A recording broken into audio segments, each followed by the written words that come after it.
you're the maker because it is a Matthews equipment. Sometimes you're a distributor because you're distributing some other maker's equipment. So in fact, Matthews plays sometimes two different roles. And if the OEM is involved, in fact, you're the supplier to the OEM. Who's the maker? Very complex management task, Glenn. Lucky they had you at the job. Yeah, well, you're right. We were selling to end users. We were selling to effectively, all the OEMs who we have to build relationships with to then on-sell our products to the customers.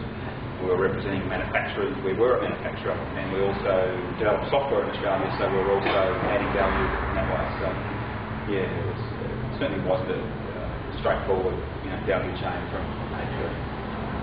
I guess, Simon, if I think about your situation, where K&S is providing the whole end-to-end, both the local freight and the line haul, it's a relatively straight through. There's not these sort of particular players who are buying, some who are not buying. But I guess when you're using rail as a part of the line haul, then that becomes a key part of the whole value equation. I'm guessing your end customer has transparency as to whether their freight is going by rail. I don't know, correct me if I'm wrong. And therefore the rail becomes a supplier to you. Well, the third parties become involved because there's so many choices, and people are now, especially in the current climate that we just talked about earlier, it's a cost equation. So those third party drives here from the rail or from coastal shipping and all the rest of it. So it's not as simple as we've got a truck and we'll deliver it to the other end and it costs X amount. It's the options and giving people those options, and those third parties will come into play and actually having them as part of the value chain and showing how important they are.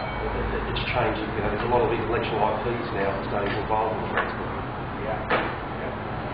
And I guess, Jeff, in your situation again, in the majority of cases, as you said with your SMEs, it's a relatively straight through and simple chain. You don't have all of these intermediaries.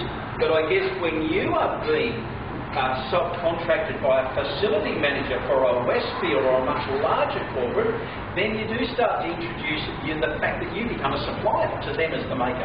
Yeah, and that quite often happens. We've got some specialised abilities that others don't. So we get involved with other partnership arrangements,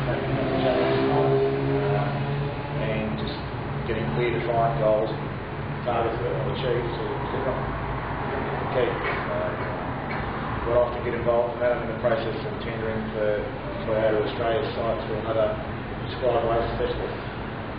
So just specialist gear that they aren't in the ability to produce at the moment or have, and probably not going to do so.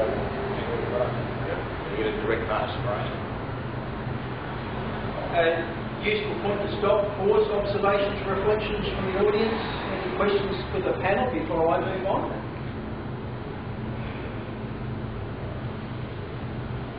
I was just going to say, in the value chain, you described a number of things, drivers for that, but I think there are some others as well, like management of working capital.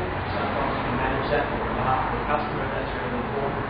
And obviously the financial aspects as well, payment terms, all that sort of stuff, which in our industry at least, the customers are looking for more and more of, which is quite a big challenge, obviously. But I think they're ones that definitely have to be in there as value added. Yep. So that kind of working capital scenario, that's alive and well. Working capital, yes, the customers more and more are asking us to hold products on their behalf, and you've got to figure out stock turns and all that sort of stuff. They don't want to hold it, they only want to hold it in and out, a little bit like the euro industry and just-in-time deliveries and all that kind of thing. So it's the logistics and the working capital management, which I think is certainly in there as a capital as well. Yep. So, Greg, can I just ask you, when you spoke at some point in time about reviewing the value layers in the value chain? Yep. Pull me up if I have it. I think I do.